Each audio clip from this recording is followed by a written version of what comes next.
Hey guys, some gamer dude here. A while back, I did a video series called But Is It Broken? Discussing everything in Vanguard's original era that people screamed was broken and ruined the game. In that series of videos, I discussed a few different mechanics, but never really looked at them beyond the scope of the series. Today, I want to take the opportunity to look at the major mechanics of the original Vanguard era and give my opinions on them. Limit Break was the first keyword mechanic introduced to Vanguard, eventually expanded upon to be two different mechanics under the same banner and a variant on the original. I'm going to go through all three in order of release, starting with the original Limit Break 4 introduced in BTO 6, Breaker of Limits.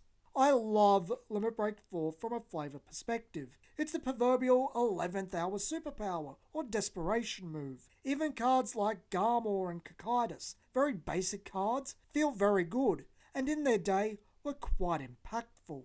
That's the point of Limit Break, to close games, put the pressure on, and at their best, they do that quite well. It's an effective, feels-good mechanic on base level. It plays to Vanguard's strengths.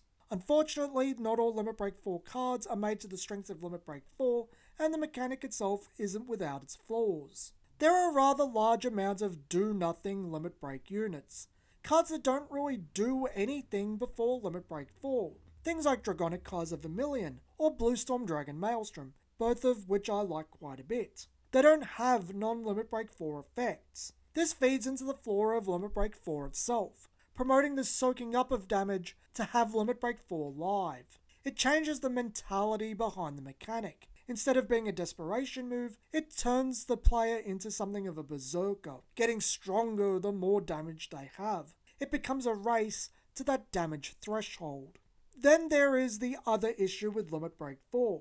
Cards with effects that don't suit Limit Break 4. Cards like Eradicator Gauntlet Buster Dragon and Leading Jewel Knight Salome. This encompasses all the Limit Break 4 critical cards. They don't so much close out the game as they make sure the opponent is killed to death. As much as I like these two as well, critical at this point of the game, where it's likely critical check to die, isn't very good and unfitting of the mechanic. As I said, I really like Limit Break 4. I just think it needs to be made in a specific way to get full effect. I think while it's a fairly obvious design, it's one of Vanguard's best. Limit Break 5 is the first variant on the Limit Break mechanic, pushing the damage threshold from 4 to 5. I'm of two minds on Limit Break 5. On the one hand, I see it as a variant on Soul Saver Dragon, a better balanced one, restricting that big finisher to the final parts of the game. On the other hand, since the initial Limit Break 5 cards are all cross rides, as are some after, and are made to be sat on, they feel very easily manipulated by your opponents. They can play around that 5 damage to deny it from you, which is vastly easier than denying Limit Break 4. I get where it's coming from in a design sense, and this statement runs counter to reality, where the blood was good and Glory Maelstrom did something competitively, while Ezel really didn't. But I think the mechanic better suits cards like Ezel, things that are made to be ridden when needed and create a finisher and theme of the deck. Break Ride is the final variant of Limit Break 4, this time needing not only the 4 damage threshold, but also needing a unit to ride over it, in which a plus 10,000 buff and an effect is given to the new grade 3 for the turn. I don't like this one either. It furthers the issue I have with the do nothing Limit Break 4 by making it the whole mechanic. It's not meant to do anything, just hold the fort till the real grade 3 gets there. And as compensation for the late arrival, you get an additional buff. For cross rides for break rides, I presume the flavour is that the break ride became stronger and took the place of the Vanguard. I don't mind cross break rides so much, but I don't really like what break ride does to the game. Break ride removes importance from specific grade 3s. It reduces them to the level of other grades, something used because you have to for some reason, instead of an entity with an identity. You spend so little time with the final grade 3, and the break ride itself has nothing to bond with. Vanguard is a flavour-filled emotional game. It's meant to feel good. It's meant to make the player feel like they're in an anime. What break ride does to the game is make it feel sterile. It reduces the cards to text. I get the design space completely, and the idea isn't without merit. It was also really good for revenue raising in the way it was implemented. I just don't care for it. I really think it would have been better served as a finisher to ride late, like what I think of Limit Break 5, rather than what we got. Legion is one of the most unique mechanics in Vanguard. For Legion, if both players' Vanguards are at grade 3, you can shuffle 4 cards from your drop zone into your deck. Then search out a specific unit and it sits with your Vanguard on the Vanguard circle and is now known as the Legion Mate. Your Vanguard is now in a state known as Legion. It gains the power of the mate during your turn and any Vanguard abilities, but not its critical. The Legion mechanic brought some immediate power creep to the game, raising the passive attacking power of the Vanguard to 20,000 norm. With a boost, this forced every non-Legion unit out of the game. The Legion mechanic also promoted riding the same grade 3 again and again to shove trigger units back into the deck, greatly increasing the chance of triggering them. With heal triggers, it can force the games to go much longer. 2 cards printed in the Legion era, Seeker Thing Saver Dragon and Revenger Phantom Blaster Abyss, caused the game to get a rather significant rules change where you can't mix clans, with the exception of the original Blaster Dark and Royal Paladin for Majesty Lord Blaster. Saying that, I rather like the mechanic. It's probably one of my favourites. I like that it promotes positive gameplay with guarding early, so you have the fuel for Legion. While playing conservatively actually brought me better results in limit break decks where the cards themselves don't want it, it does feel much better to be rewarded for it. I like that it brings focus back onto one grade 3, then brings focus onto important grade 2 units, or grade 3 units from the past. I don't think it was even fully explored in grade 2, as the original Blaster Blade was the only V-Effect grade 2 that got a Legion. I love the ally concept of Legion. It feels really good and is effective. I also like the flavour of Legion unlocking effects on other units, as if the Legion in action is so awe-inspiring they get a power-up. We did see Rearguard with effects unlocked by Limit Break 4, arguably a meta too late, but they were very generic. The Legion support got much more important to the overall deck. They were things you wanted to run. That said, I do kind of feel the Legion power buff should have been a static plus 5,000 instead of the power of the mate. I get why it wasn't, but I'm more concerned about power balance and not replacing things.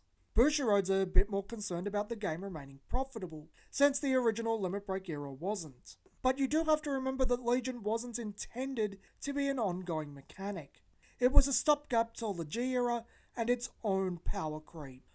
When the original Aichi era ended and the Chrono era began, Vanguard introduced an extra deck called the G Zone, containing a new grade 4 card type called the G Unit.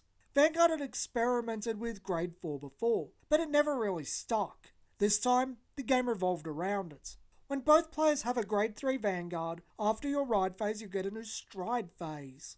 In the stride phase, you may discard cards with a total grade of 3 or more to choose a face-down G unit in your G zone and stride it by placing it on top of your Vanguard. The new G unit is now your Vanguard. Your grade 3 is now known as its heart.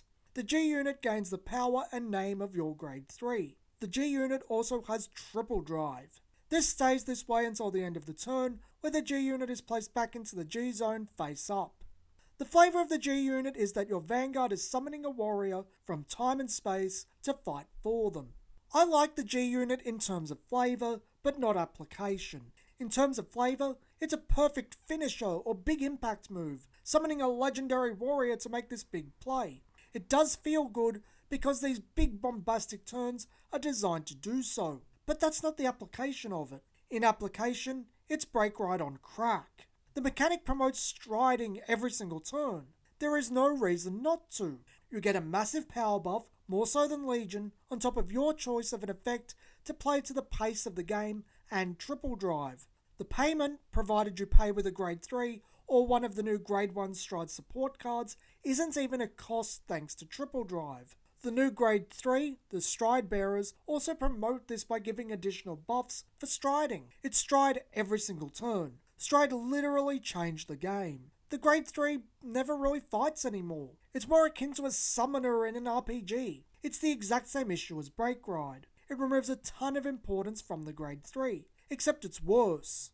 Most of the time it's just giving a name and maybe an effect to the summoned warrior. The G Zone is now the Vanguard for all intents and purposes, except there is no longer any bonds to build. The game has no commitment anymore. It changes the nature and dynamics of the game. It feels even less special because it's happening all the time.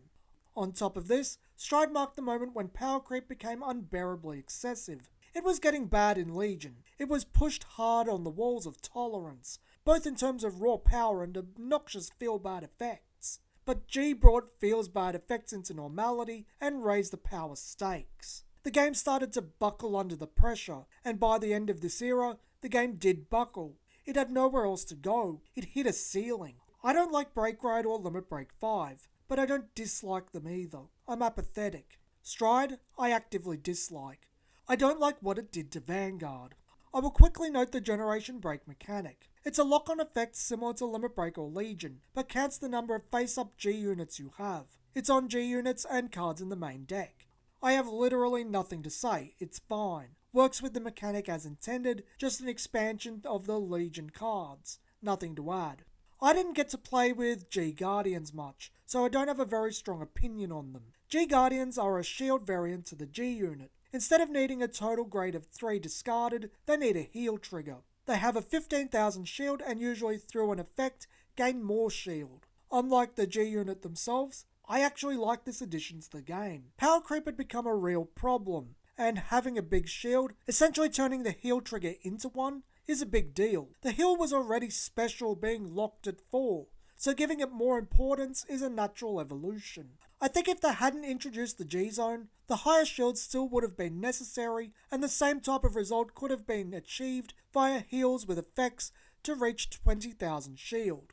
I really like the idea of promoting the heal trigger into a more important position, much like how V turned draws into perfect guards. I think the triggers having these types of mechanics in hand is pretty ingenious. This makes the G Guardian the only part of the G era I actually like mechanically. Most of the keywords were shortenings of continuously used clan concepts. I don't think they really count. The G Guardian, on the other hand, was a quality addition and a meaningful way to cope with power creep. Unfortunately, as the G era would close out, Bushiroad would do one last push, probably because the reboot was in the wings. With the V reboots, all this baggage was cast off, but some of the lessons were retained. The G Guardian was incorporated into the heal trigger. Legion was reconfigured to balance it out and give your opponent an answer to it. Break Ride is replaced with the finisher type grade 3 that I said Break Ride should have been in the first place. We even saw the both players being a grade 3 restriction of Legion and Stride move to the main body of effects in lieu of Limit Break. I think the fact that they made things that could be reconfigured and kept on just goes to show how strong many of the mechanics from Vanguard are. But I have to admit, even the mechanics I'm not fussed on, they still have a lot of charm to them. This has been Some Gamer Dude, and thanks for watching.